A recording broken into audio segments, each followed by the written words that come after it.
Welcome to this week's episode of the Sens podcast. Coming up, Shane Pinto has been suspended 41 games for sports gambling. Is gambling becoming a systemic problem in the NHL? But first, we have a new sponsor. This episode is brought to you by Bet99.net. Now, if you're like me, you like to cozy up to a night of sports with a cold drink in one hand and your phone in the other, so why not load up Bet99.net? Get the best odds and bet on your favorite NHL team. Brett Chartrand, how's it going? It's going well. Had quite the surprise waking up to some juicy Sens news this morning. I saw it on my family's group chat. My brother posted the headline. Thought it was a Photoshop, actually. He was kind of half asleep, woke up, just looked at my phone and saw the headline, and yeah, thought it was fake. So interesting. I'm excited to talk about it and get some more information as the days come by. Yeah, I should note we are recording this pretty much right as news is dropping, so we may not have the latest and greatest, but we do have a little bit of information on this. Yeah. Pretty wild. I think the last few days there's been some percolation of people saying that the Shane Pinto situation was getting kind of weird or whatever. Elliot had his quote where he said it was going to resolve itself over the next few days. Yeah. And I honestly thought that they were just getting bored of talking about it and had nothing else to say. But as it turns out, the situation got really fucking weird. Shane Pinto has been suspended 41 games for gambling. Now, it says here the league investigation found no evidence that Pinto made any wagers on NHL games. It's safe to say, I think if he was betting on NHL games, this would be a far bigger suspension. Yeah. And I think from what I read, NHLers are allowed to bet on sports. They just can't bet on NHL hockey. So there's some other thing here that made it problematic that required a 41 game suspension. And again, this is brand new, but I'm also not really seeing any counter from Shane Pinto or the Sens organization saying they're going to fight this or anything. So like they seem to pretty much accept that this was an oopsie. And they're going to accept this suspension. So pretty crazy. Yeah, I don't know what to think. Like, I can't even imagine what he was betting on if it wasn't NHL games. Like, is it still something with the NHL? Like, what else could you bet on? Like, just like, I don't know. Like, did he have some sort of like ring, some gambling ring, like some like, I don't know. It says wagering, so it's not like he had like some underground poker thing. I don't know what could even. 41 games seems like a lot. Seems like maybe like they're setting an example for the rest of the league. Kind of make a statement. Yeah, you could definitely argue that. Like they're making a statement with the length here. He's the first player in the NHL suspended for sports betting related activities, as far as I know. And potentially the NHL has an easy slam dunk here because he's not playing anyway. They could just throw the book at him, and could be worse for another significant player in someone's lineup. But in this case, he wasn't playing anyway. They can throw the book at him, make a statement, and then deter future players of doing something like this. One of my pet peeves is like overanalyzing and like if we have no idea what the situation is, like to have all these assumptions. I will say that. But then also I've just read a couple comments saying NFL players have been suspended for gambling on like at the rink, which could be it, maybe that he was gambling at the rink, which is a problem. I guess he wasn't like doing anything else. He wasn't signed, maybe just hanging around gambling. I don't know. Maybe distracting all the other players. Like maybe there was a bet of like when is Shane Pinto getting signed, and he bet on that one. Not technically hockey itself, but I don't know. We really have no idea. Information is just coming out, but some details here. The 41 games starts retroactively with game one. So it's already 6 games into the suspension. His first game of eligibility will be January 21st. And then also typically for RFAs, there's a deadline that if they're not signed by December 1st, then they're ineligible to play for that season. It sounds like this will not apply for the Shane Pinto situation. So the December 1st deadline is not applying here. Again, quickly reading the news, it seems like he's probably not going to get a contract offer or a contract at all until that January 1st eligibility date. So, Yeah, and I listened to the 32 Thoughts. They did like a quick little 15 minutes, and Friedman was kind of speculating that maybe Pinto will do the Sens a solid since they kind of kept all this under wraps and they didn't like there's kind of no leaks, and maybe Dorian was kind of taking the fall for all this stuff that was happening, and Friedman suspects or is making the assumption that maybe Pinto will take the lowest salary just as like a thanks or like a it's tail possible. between his I mean, legs.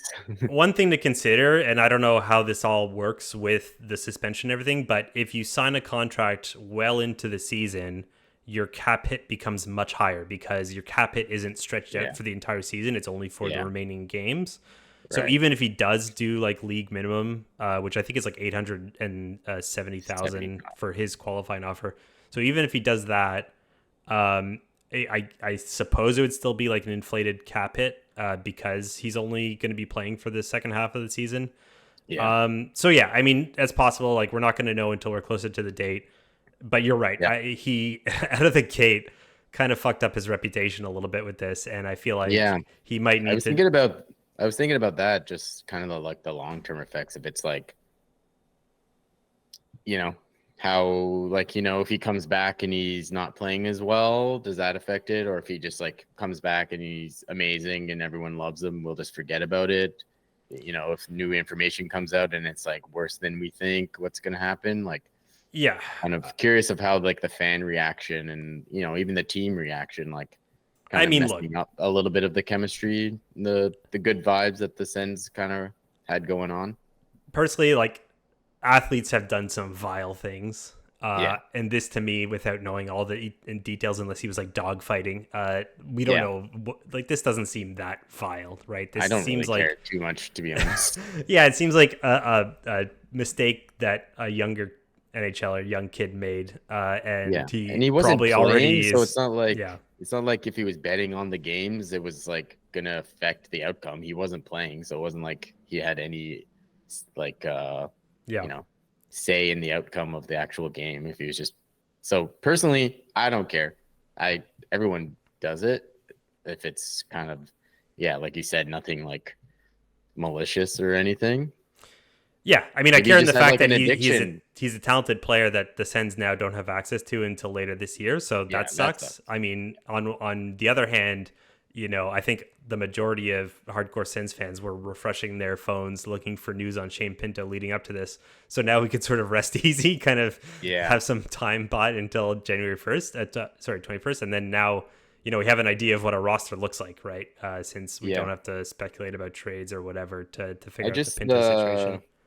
What do you think about the whole Dorian thing now? Kind of people are saying like, oh, we should give him credit and like maybe he didn't mess it up as much as we thought initially. But I mean, from the like investigation, or at least from like the news items, it's kind of seems like it's only come to light in the last couple of weeks. So I don't know if that affects what everyone thinks of Dorian, or if he knew earlier and the investigation just got a little more intense in the last couple of weeks. I don't know. What do you think?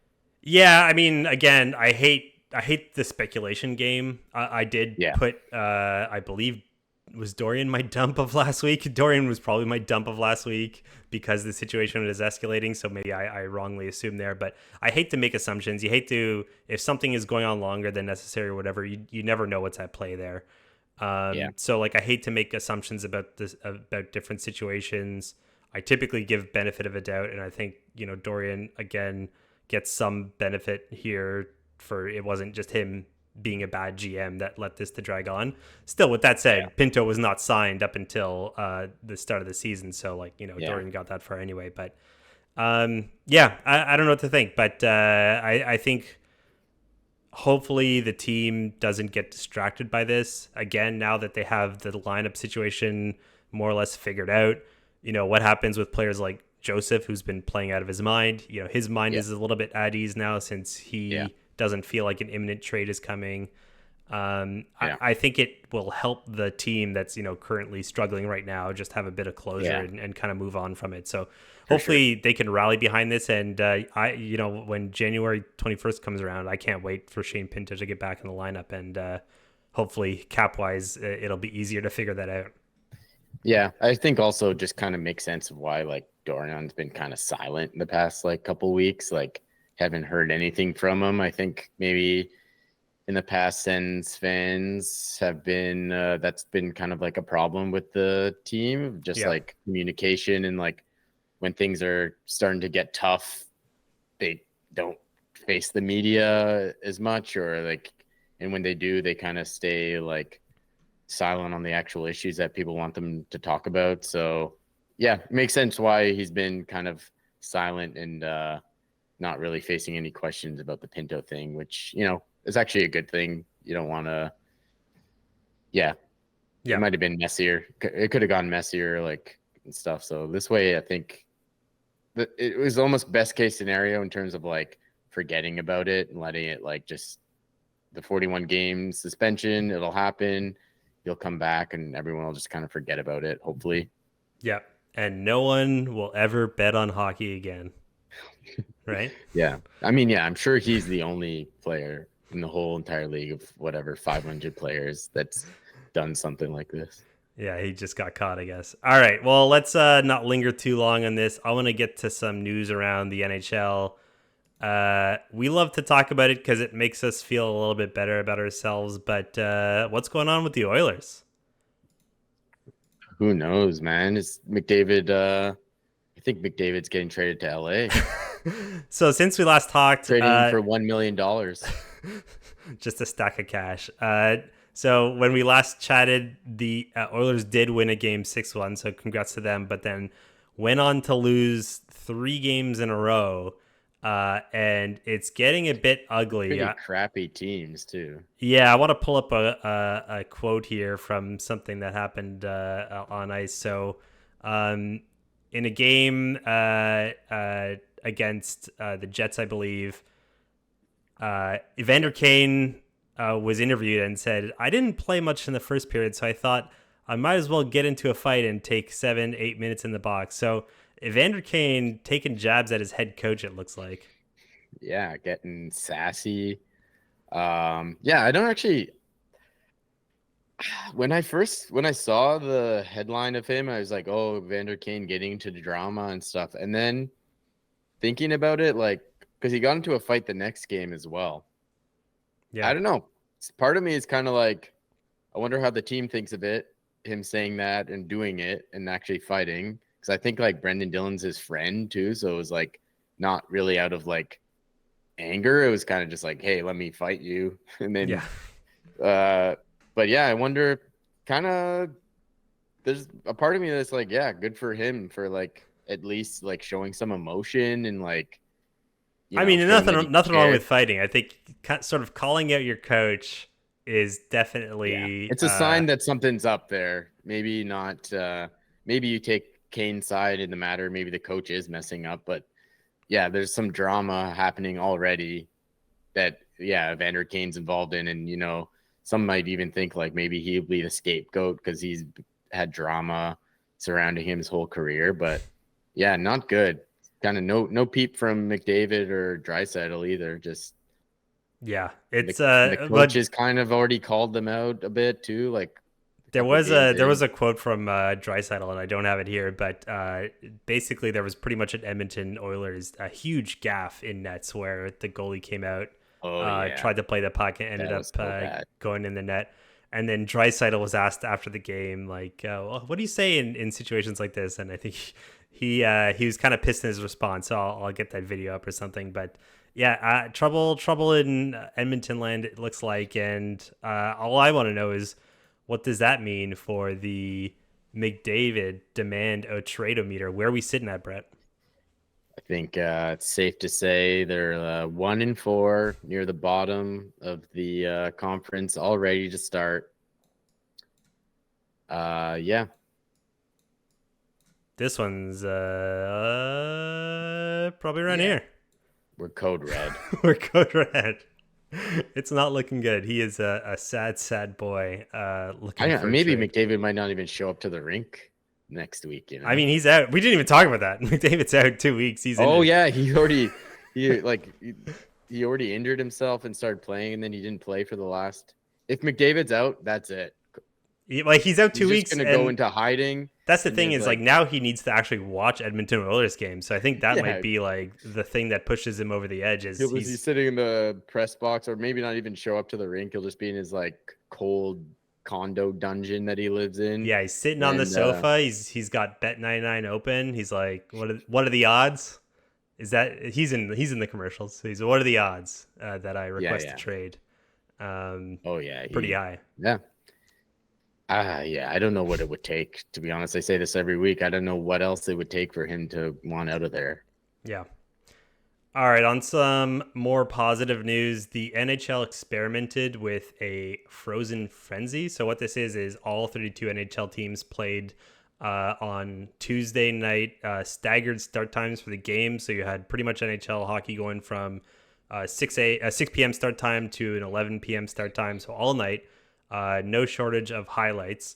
Now, we're both from Canada, so we had whatever Canadian coverage we could get, but on ESPN in the States, they had a channel dedicated to jumping between the action. So, like, as goals were scoring, they would shift to one game and action happening some other game, they'd shift to another game. So, just a channel where you can sort of get all the details of the night, which sounds pretty fun. Like, I would have liked to have access to that, but we don't because of the stupid NHL rights that they have for our TV agreements here in Canada. But interesting idea. This is something that the NFL does, and I think the NFL does quite well and is making a Yeah, lot of but money for them. I yeah, like the fact that the NHL is experimenting with things like this. You and I hopped on Discord and watched some games together. I thought it was a lot of fun. yeah. I guess experimenting on a Tuesday makes sense. And like I think you were saying to me that they don't want to have it on the weekend or Saturday or Sunday because the NFL still happening. Well, I know the NFL doesn't do Saturdays. I don't know. I think that would have been for me the best day to do it, so you could start earlier on in the day, like do like a hockey day in Canada kind of thing along with it, and have the games staggered, knowing that everyone would be home watching. Yeah. Yeah, I heard mixed things. There's like some comments from coach. I think it was Detroit's coach saying that the 8:30 start time for them was kind of difficult. Mm. And then yeah, same with Sens. I know in the past like weekdays the game started at 7:30 to allow people to get out to Canada to make it, and then they started at 6:30 or whatever. So I'm sure that was tough for people to get there. Yeah, and Ottawa is But dealing with some highway closures too, so it's generally a mess yeah, you to kind get of to the like game. the idea of it and like the thought behind it from the NHL makes sense, and it is a great idea. But yeah, in practice, I think for a Tuesday night, I'm not sure how practical it would be for fans and people just watching. Yeah. Also, the other thing is I heard that it was on ESPN, and then like the next day, their like social media didn't post anything about hockey. Great. Like no hockey highlights. I know like baseball playoffs are happening, and football's like always kind of what they talk about. Yeah. But come on, give it a chance. So why now of all days where it's like still has a football season going on, you still have the baseball playoffs going on, like why'd they choose this week to do this? Is it just because they're testing the waters, maybe like Yeah, trying to figure it out? maybe they planned it as just the day to do it, that all the teams could play on this day if they looked at the schedules. Like Yeah. when they were making the schedules, is like one of the only times where all 32 teams could play, where the arenas were open and stuff. But yeah, it is kind of weird. I don't know. Like, Yeah.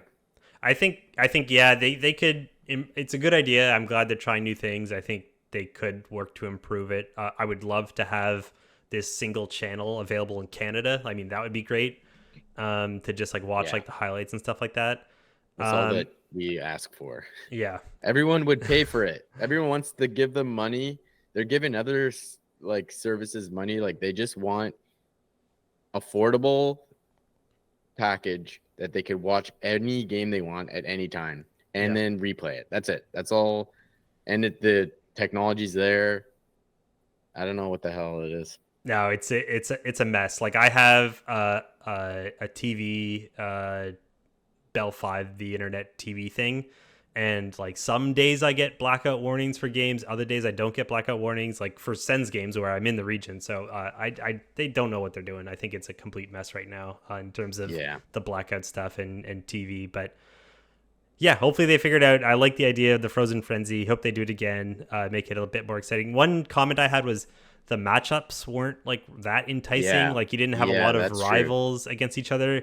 But For then when sure. I thought about that a little bit more, I was thinking, well, the NHL probably is trying to get greedy with stuff like that. And if you have like a, I don't know, Montreal versus Toronto type rivalry Yeah. or whatever, maybe they want that as like the only game on so that it gets a bunch of eyes. And they don't want Yeah. to cram a bunch of rivalry games into a night where people can't have that dedicated focus. That's sort of the argument I could see. Yeah, But and they seem to be like trying to make new rivalries, like that's yeah, what that they too. want. And Like I mean, the rivalries are there and they'll always be there. So like in a night like that, they probably are thinking like, oh, this could be a new rivalry, like we'll get to it they later, have but it all. Buffalo, Ottawa, I mean, that was getting spicy. So Yeah. Yeah, and yeah, that's true. But like that's kind of it. I think they yeah, they sometimes have a good idea, a good concept, and I just think the NHL lacks the execution and like they don't they'll just run with an idea whether it's the right time or maybe listen to feedback from fans or even the league. I think some players kind of had issues with it and stuff. So yeah. like hopefully they take the feedback and actually, try and change a few things, but you never know. NHL No, is kind of stubborn with those things. I want to take one highlight from the Frozen Frenzy night. Connor Bedard scored an awesome snipe at home against the Boston Bruins. Just top corner slap shot snipe, I believe it was. Then he goes into a celly, is what they call it these days. And the NHL loves marketing cellies. I think that's how they're getting the younger generation. Exactly, yeah. That's how they get the younger generation on board. Boom, Is baby! through the celly. So Connor Bedard ripping the Patrick Kane celly. Pretty awesome. It was, I don't know if it was predetermined he was going to do a bit of an ode to Patrick Kane when he scored at home or something like that. Beautiful goal. But it gets disallowed because of an offside ruling. From what I heard, ESPN in a night jam-packed full of hockey coverage showed 5 minutes of offside review, video review. If the Absolute NHL is garbage. trying to market their game, this isn't how you do it. Yeah, we've talked about it. We think this is one of the dumbest rules in sports. Yeah, I just think the goal being scored had nothing to do with the offside. That's just as plain as simple as that. Like offsides happen here and there. There's stick infractions that happen. There's,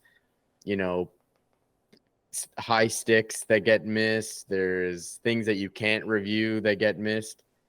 Yeah. To just like pick and choose this as something that you can review to take away a goal and like kill all momentum, kill all fan engagement in the rink.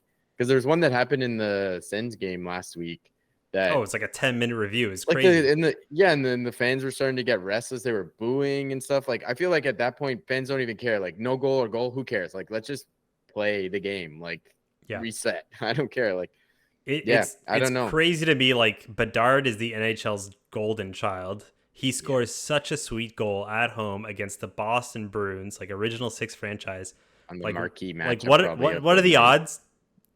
Bet99.net. What are the odds? What are the odds if this is allowed? It's plastered all over ESPN the next day as like, oh, Frozen Frenzy delivers Connor Bedard slapshot goal with Patty Kane celly. Like they would be marketing the shit out of this, but then they screwed it up with an offside call. Like get it out of the game, man. We can't have this anymore. Yeah, I totally agree. 100%. It's just sad. They self-sabotage themselves time and time again. All right. So now we need to get to even more depressing news. Let's talk about The Ottawa We love Senators. depressing. We like being grumpy and depressed here. This is the Sadcast brought to you by Bet99.net. Nothing to be Sadcast. happy about here at the NHL. Kind of Uh, hate hockey, actually. 3 games happened since we last chatted. We did see the return of Josh Norris in a 6-1 effort. Josh Norris getting 2 goals in his game back. Looked pretty good. Hey, that was fun, right? Yeah, that was really fun. That was a great game. Yeah, that was Playing the good. parade.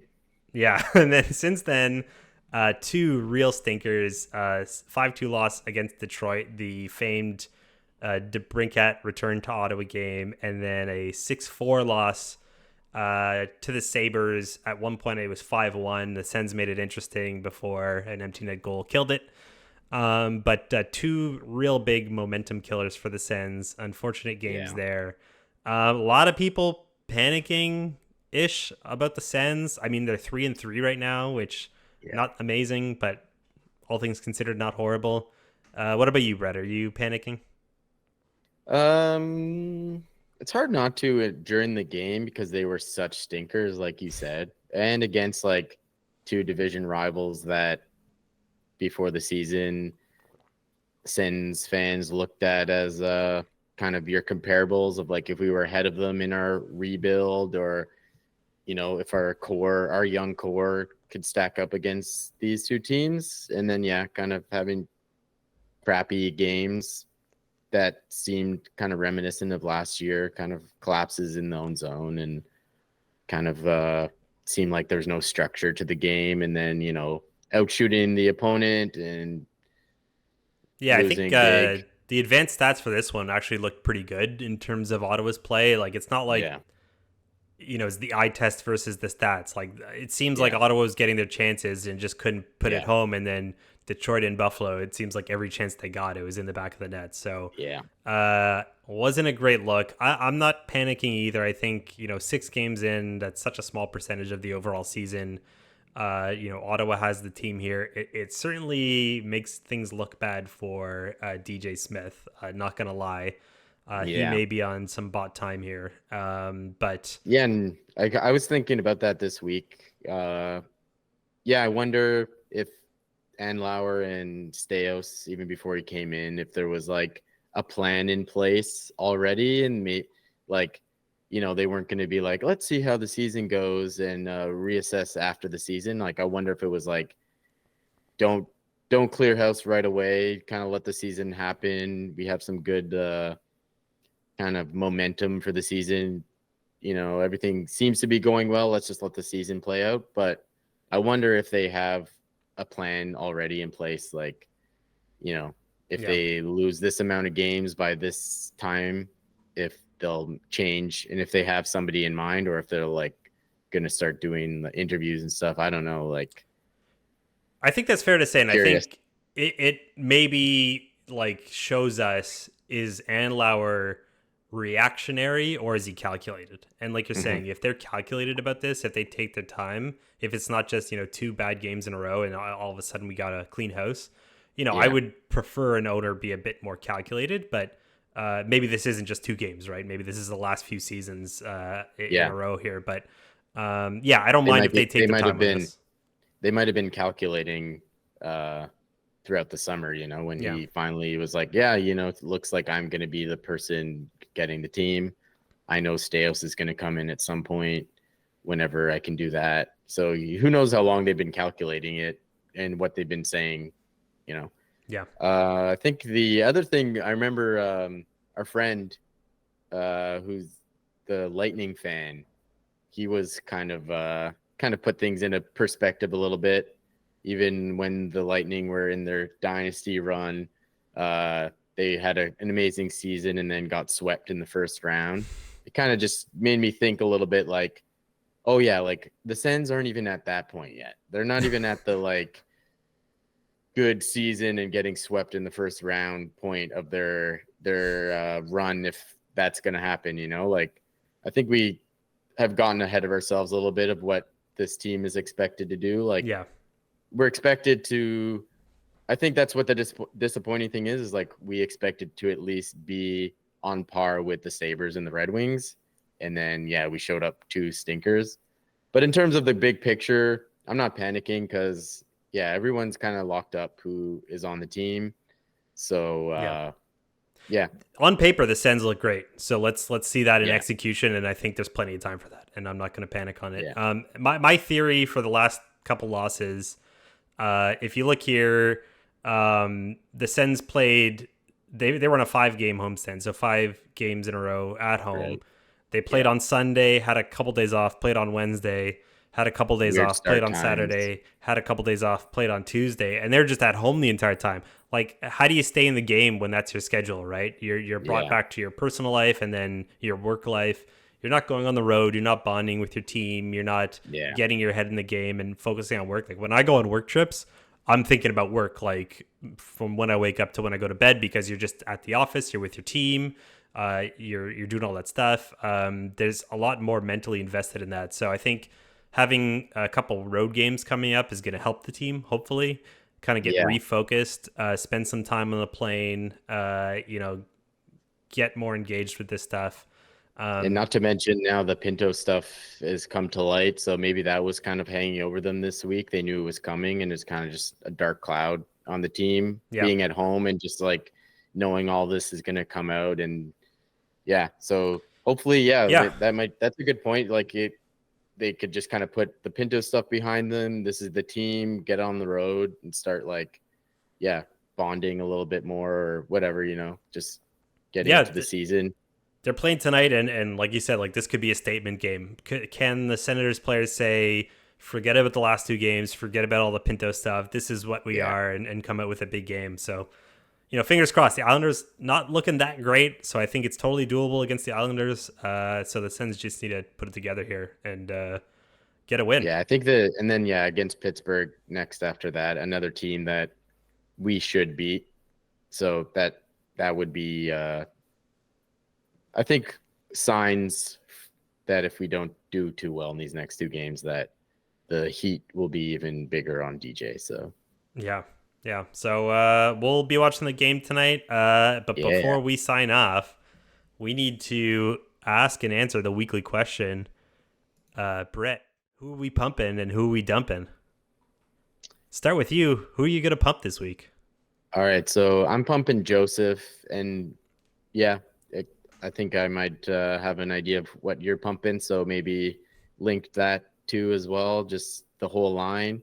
Yeah, it's been a good bright spot for the Sens. Wasn't really expected that Joseph was going to do that well and maybe even be on the team. And then also with Tarasenko, no one kind of knew what to expect with him. And then Greg, the rookie, showing some promise. So I think for Joseph, just playing well and kind of just being a bright spot in the couple games that we lost as well.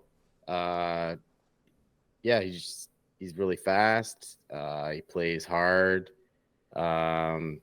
Just seems like a positive guy. Just after the whole trade talk and stuff, it's really nice to see that he came out the season playing the way he did and kind of shut up the fans really quick to the trade talk. Yeah, He's and like, no, we can't trade this guy. We got to keep him. I really want to see how he keeps it up, right? So the heat's off a little bit. He knows Yeah, he's likely not going to get traded anytime soon. So can he keep up the pace? Can he keep this as a motivating factor moving forward? If he continues to play like he's been playing, not only is his contract not bloated, but it's a steal. So yeah. hopefully he can continue to play at this pace and we can have him for a great contract. So yeah, I totally agree, and I'm excited about his play. And you got to dump someone. Who you dumping? I'm dumping the goaltending. I know it's still early and, could be linked to the defensive structure kind of that the Sens have had forever. But yeah, just 2 games where we outshot the opponents and goaltending. I think, let's see, save percentage 872 for Corpusalo, 873 for Forsberg. Yeah, Yeah, that's just not not going to not cut gonna it. make the playoffs with that. No. And yeah, I think, yeah, I remember, I don't know exactly the stats. I could look it up, but like 25 shots against, 5 goals against kind of thing. It's Just is it the defense? Is it the goaltending? I think that's kind of what we need is goaltending that can make a save and bail us out when the defensive structure kind of collapses. That's what makes a good team, Like in the playoffs, you could just have a good goalie that gets hot and it kind of makes up for all your mistakes. So, Yeah. yeah, I'm not too impressed with the goaltending. Started off strong. Thought we had a good tandem. Yeah, so far it's early still, but yeah, not looking too good these days. Yeah, I still have high hopes, but certainly it's hard to defend. The last couple of games did not look great, and we really want to have a better effort out there, especially Corpusalo, the length of his contract, Yeah. But I still have hope. I think, it's early. It's only 6 games. There's still a ton of time to prove themselves, so we'll see. But certainly warranted dump for this week. Yep. What about you? Who you dumping? Who you pumping? All right, so this week, you alluded to it, but I gotta pump my boy Ridley Gregg.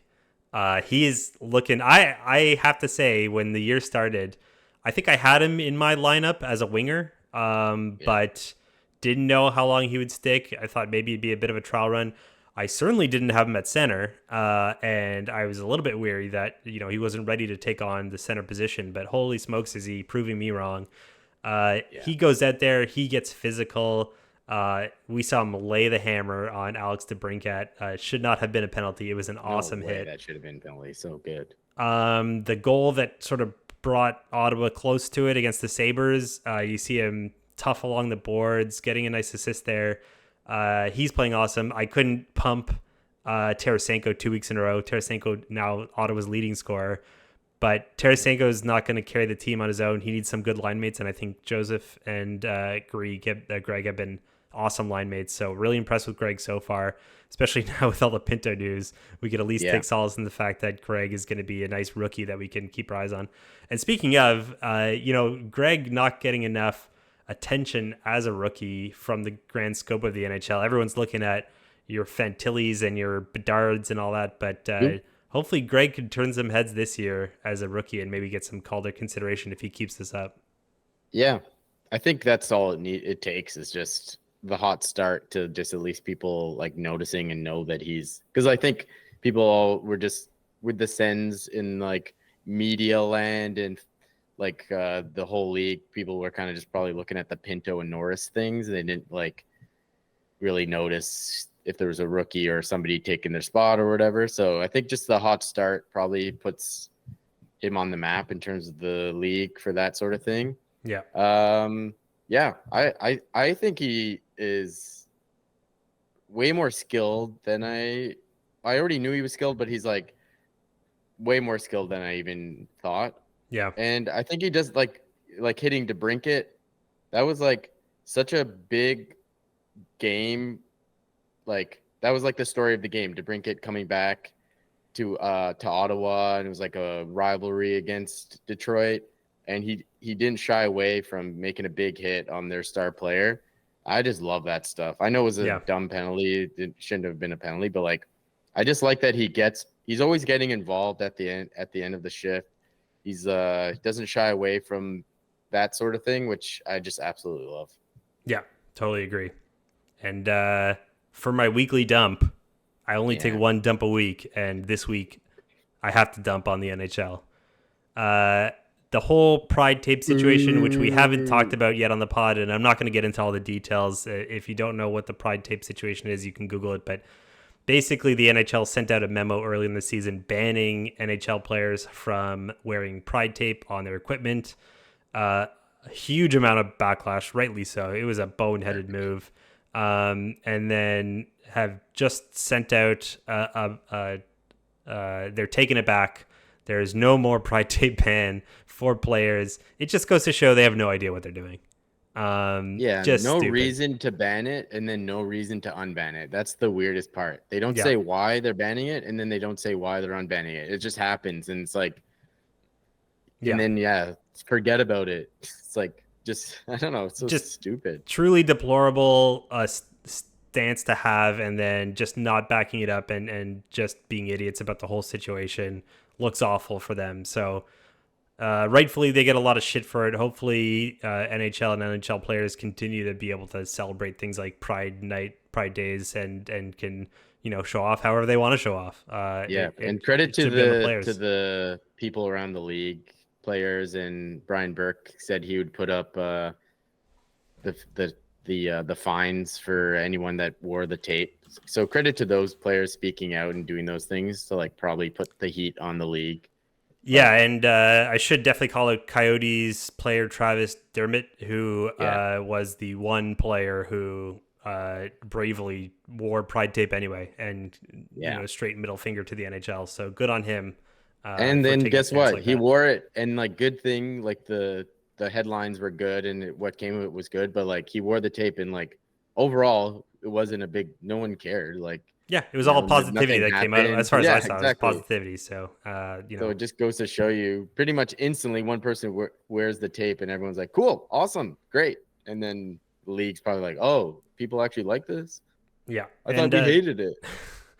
the other thing I want to dump on the NHL for, and if there is a silver lining here with the whole Pinto situation, is the amount that the NHL is in bed with betting, sports betting, these betting apps. And not only the NHL, but their partners like Sportsnet, TSN, The Score, everyone. The volume at which they're throwing betting in our faces. I'm not surprised that a young NHL player got caught up in it in one way or the other and Yeah, resulted in a suspension. But hopefully, the silver lining with this whole situation is that the NHL takes a look at what they're doing here with the amount of garbage they throw out with this all the betting stuff happening, and see the negative consequences that can come out of it, because it's been brutal. yeah. It takes you out of the game a lot of times. They're throwing the odds on screen half the time on these broadcasts. Broadcasts just end up really uninteresting.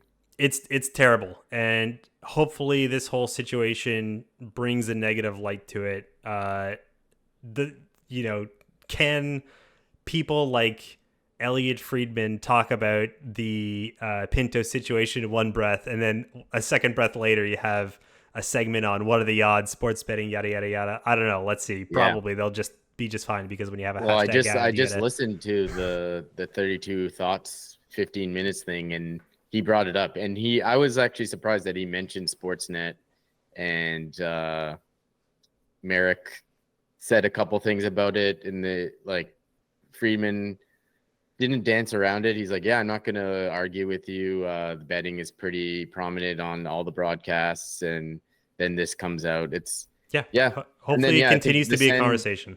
the Sens helmet sponsor is a betting app or whatever, and like Is yeah, it? I'm curious. I think so. I thought it was Canaxis or whatever. I don't know. There was some team that had a betting app on Oh the yeah, probably. I mean, sponsor a lot of them on had their. do the bet Yeah, I 99s or thought whatever. I was like I was kind of made sense when the betting stuff happened. Whenever the NHL got into betting, I thought it would just be kind of shoved in our face for the beginning of the season or for the first season or whatever, but it hasn't really slowed down. It's probably gone worse. And like I guess like money talks, so I'm sure they're making a lot of money off of it, and that's all they really care about. And like people are betting probably more than ever. People that are probably not even into hockey are just like now getting into hockey to bet on it. So I kind of get it, because it's just what people do. But yeah, in terms of like the broadcast standard and how interesting that is for me to watch, it really takes away from that. I mute it most of the time, because it's like let's cut to Cabral Richards for the betting, and it's like so fake, and like nobody cares. Like Yeah, it's awful, and like you said, it's about the money making, but it's still, you hate to have it rammed down your throat constantly when you're trying to watch a hockey yeah, game, and especially during the play with the ads, yeah, like you hear like Chris Cuthbert saying some sort of odds. It's like he's probably just looking down like the odds are like, yeah. he's not thinking about that during the thing. Like let the men broadcast. And also, like, yeah, I have to have it. I have to have this perspective about it. But my kids are growing up. What happens when we Yeah, all start watching together and they're asking about the odds and like, what does that mean? Like, oh, I want to bet. Like, it's yeah, it's just toxic behavior to have as part of your broadcast, and you don't want to have that be part of Which your and Pinto's identity. like what, 22? He's still a young guy. Yeah. Like, Yeah. So yeah. hopefully How can this you creates the say that that's conversation, wrong? and exactly. So let's hope it stays in the conversation, and in the meantime, I take a big dump on the NHL for all that. So Yeah. Well, yeah, I'll dump on the NHL all the time. uh, Sens? Yeah. NHL? No. all right, that's I think that's it for this week. We have a few games coming up that we'll watch, and then hopefully get to recap next week. But that's our show. Do you want to maybe do a little quick prediction of 2 games? Sens Islanders, Sens Penguins. What do you think? Just quick little one. It doesn't have to be exact. What do you think? I think they come out strong tonight. God, I mean, I hate because I'm a homer. I'm gonna say they're gonna win both games. Like I don't know. I hate predicting, but they got to All right, come out maybe strong not the tonight. final score. Let's say like a goal by someone, big games by someone. What do you think? I think there'll be a bounce back from Stutzel's Yeah. gotta break out a little bit. So I think Yeah. he'll take the opportunity against at least the Penguins. I think the Islanders, they have Sorokin. They have some good goaltending. That might be tough to beat. But the Penguins, they're totally beatable defensively. So I think we're gonna have a big couple games by Stutzel coming up. Yeah, that's what I'm hoping too. You can kind of just settle into the season again. Yeah. Yeah. I'm hoping that'll happen. Let's go. Go Sens, go. Go Sens, go. We'll talk next week. I'll see you later. See ya.